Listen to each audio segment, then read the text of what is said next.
pratico-pratique, M. Dubé, si justement on veut réduire la propagation des virus respiratoires qui circulent, il y a entre autres comme arme le virus contre l'influenza qui n'est pas disponible gratuitement pour tous les Québécois. Comment ça se fait que puis ça coûte environ 30 là, si on va en pharmacie l'avoir et qu'on ne fait pas partie des groupes prioritaires? Pourquoi, dans une perspective de santé publique, est-ce que vous ne le rendez pas gratuit, ce vaccin-là, pour que tout le monde aille le chercher avant Noël? Parce que 30 ça peut paraître anodin, mais dans un budget familial additionné à l'ensemble de la famille, ça peut devenir un montant considérable, là.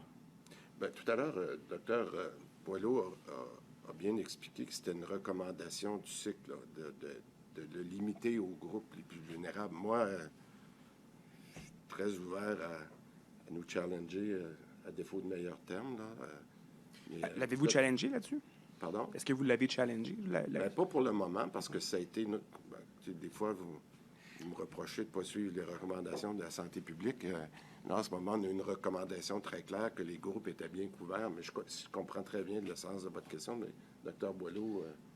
Écoutez, on se fait challenger entre nous sur cette question-là. On se réfère bien sûr au Comité d'immunisation du Québec qui a réfléchi à la question. Le contexte peut évoluer, bien sûr, et puis chose certaine, c'est qu'on relance cette question-là aussi. Mais pour l'instant, ce qui est important, c'est d'entendre qu'il y a des gens là, qui sont à risque de développer une grippe. Évidemment, tout le monde l'est, mais il y a des gens qui sont à risque de développer une grippe sévère et dangereuse pour leur santé, leur vie.